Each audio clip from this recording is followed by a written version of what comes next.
In this lesson, we're going to be working on trigonometry and going through some 2D problems.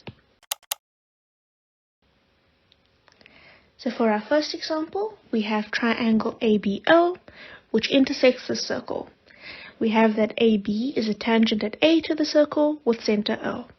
That means that angle BAO is equal to 90 degrees because a tangent is always perpendicular to a radius at that point. We have that angle ABO is equal to 30 degrees and that line BC is equal to 5 millimeters. They want us to calculate the radius of the circle. So let's add in that missing information.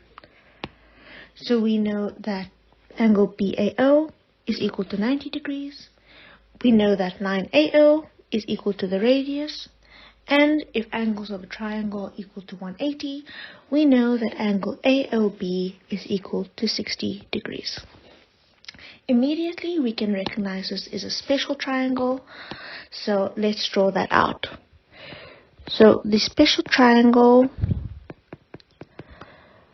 with angles 90, 60, and 30 looks like this.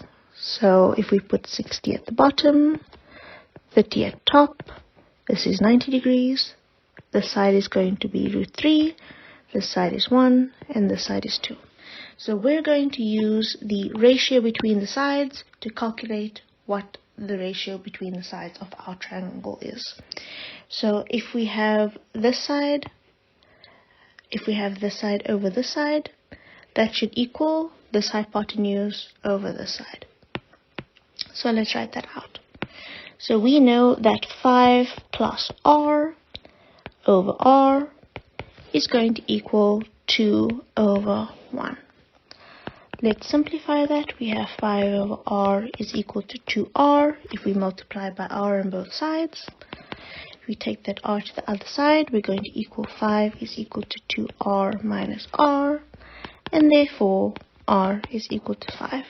So we know our radius is equal to 5 millimeters. Okay, let's go on to our next example. So here we have a simple triangle. We have two angles and we have one line. And they want us to give the length of PQ. So immediately, if we have a line with the opposite angle and we're looking for another side with that side's opposite angle already known, we're thinking about sine rule. So sine rule says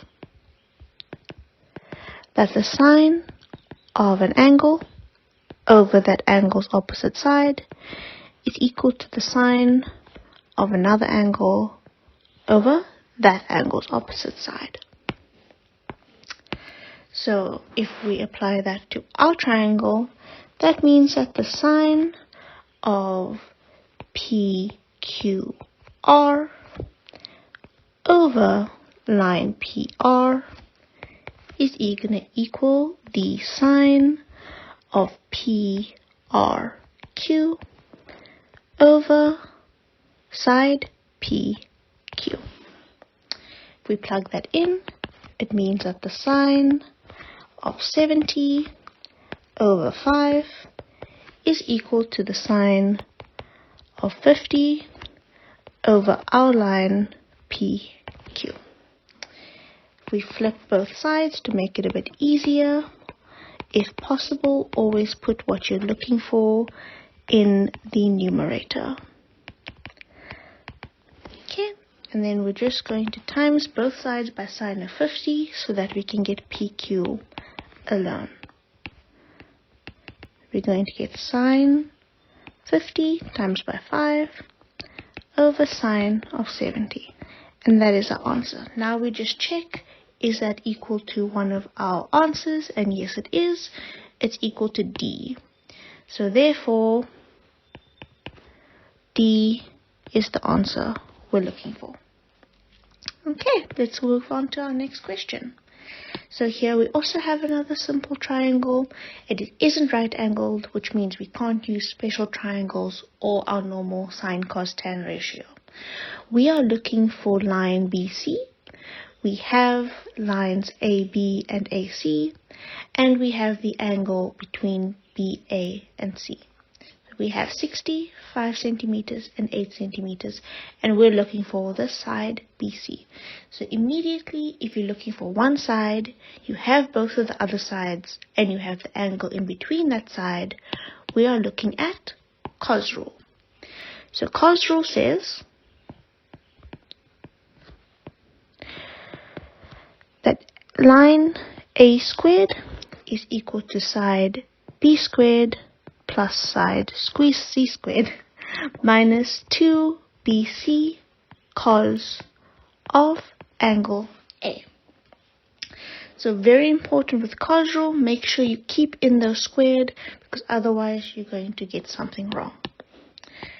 So if we put that in terms of our question, we're going to get that side BC squared is going to equal to side BA squared plus side AC squared minus 2BA AC cos of A.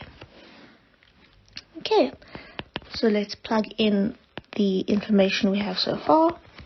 That's going to be 5 squared plus 8 squared minus 2 times 5 times 8 cos of 60. Remember, always keep in those brackets. So then we have that side BC squared is going to equal 25 plus 64 minus 80 cos of 60. So with these examples, often they want you to work it out without a calculator. So because it's 60, we know we can use our special triangle again. So our special triangle looks like this: 60, 30, root 3, 1, and 2. So if we want the cos of 60, that's going to equal adjacent over hypotenuse. So it's 1 over 2.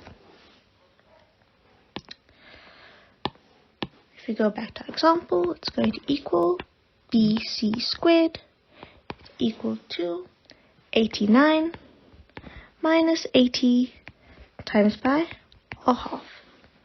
So then BC squared is equal to 89 minus 40, which is equal to 49. So just be careful, you might think we're finished. The answer is 49, that's C. Don't forget, we still need to do the square root of both sides, because currently we have BC squared. So that means that BC is equal to the square root of 49, and that is equal to 7, which is our answer. So 7 is an answer, and that is D.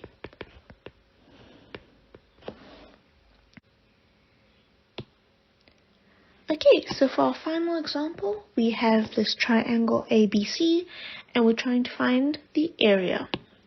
So unfortunately, we can't use our normal half base times perpendicular height because it's not right angled. So we're going to try and use area rule. So area rule says that the area of triangle ABC is equal to half side A, side B, sine of the angle between them. So if we plug in our information, we're going to get that area of triangle ABC is equal to half side AB times side BC times the sine of angle ABC. So if we plug in our values, we're going to have area of triangle ABC is equal to half 4 times 5 times sine of 30. So in this example, we don't need to find out what the sine of 30 is, because the answers given leaves it as sine, cos, or tan of that number. So half times 4 times 5 is equal to 10. So our answer is 10 sine of 30. Is that an option? Yes, it is option A. So our answer is A. Okay guys, thank you for listening in, and I hope that it helped you with your trigonometry problems. For online tutoring or additional resources, visit our website, www.smartculture-education.com. Subscribe down below. It's easy.